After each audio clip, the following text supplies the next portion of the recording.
Sign C minus sine D equal to 2 cos C plus D divided by 2 into sine C minus D divided by 2. आता इथे आपण मगाशी जे फॉर्म्युले आहेत ते लिहिले.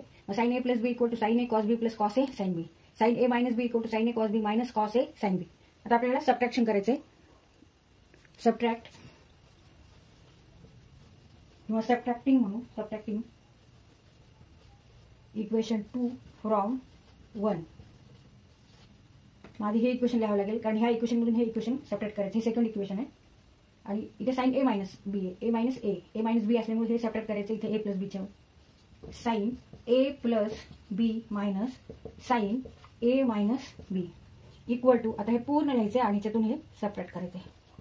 Sine A cos B plus cos A sine B minus. आता इथे मायनसचं चिन्ह आहे मग हे चिन्ह पण बदलणार आहे. एकतर आपण मायनस घेऊन हे कंसात घेऊ. Sine A cos B minus cos A sine B. आता सेकंड स्टेप काय होणार आहे. Sine A cos B plus cos A sine B minus sine A cos B. Negative negative become here positive. Multiplication of 2 negative numbers equal to positive number. मग cos A sine B. आता इथे ही negative terms आणि ही positive आहे. Sine A cos B sine A cos B. इथे काही नाही हे जात इथे पॉझिटिव्ह धरतो आपण. मग sine A cos B minus sine A cos B equal to 0. मग कट झाल्या दोन्ही टर्म्स. मग कॉस ए साइन बी या दोन्ही टर्म्स सारखी दोन्हींची ऍडिशन होऊ शकते. मग 2 कॉस ए साइन बी या दोन्हींची आपण इथे ऍडिशन केली. दोन्हीचं प्लस आहे. मग आता इथे लिहून घेऊ RHS side left hand side LHS side. Sine A plus B minus sine A minus B equal to 2 cos A sine B. आता परत काय करायचंय. Put C equal to A plus B and D equal to A minus B. Sine A plus B minus sine A minus B equal to 2 cos A sine B. Put C equal to A plus B and D equal to A minus B.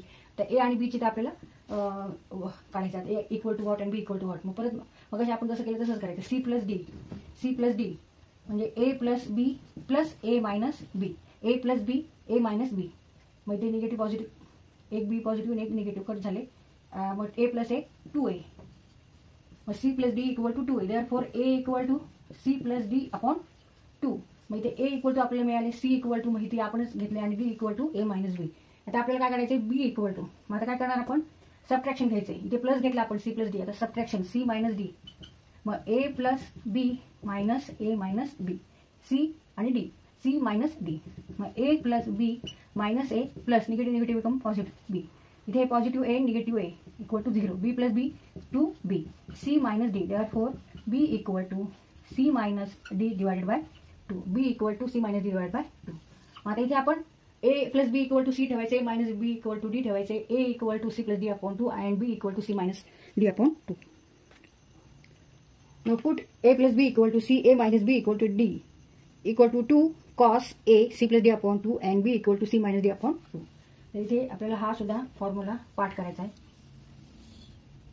तर इथे दोन function मध्ये subtraction आहे आणि त्याचं answer जे आहे ते काय आहे. प्रॉडक्ट मध्ये आहे. फंक्शन मध्ये कॉस आणि साइन या फंक्शन मध्ये प्रॉडक्ट आहे. इथे मल्टिप्लिकेशन इथे सबट्रॅक्शन आहे. इथे मल्टिप्लिकेशन आहे. मागच्या फॉर्म्युलेने काय म्हणायचं तर फॅक्टरायझेशन फॉर्म्युले for conversion of sum or difference into product. Factorisation formula means where there is a sum or difference of sines and cosines of two angles into product म्हणजेच multiplication of sines and cosines.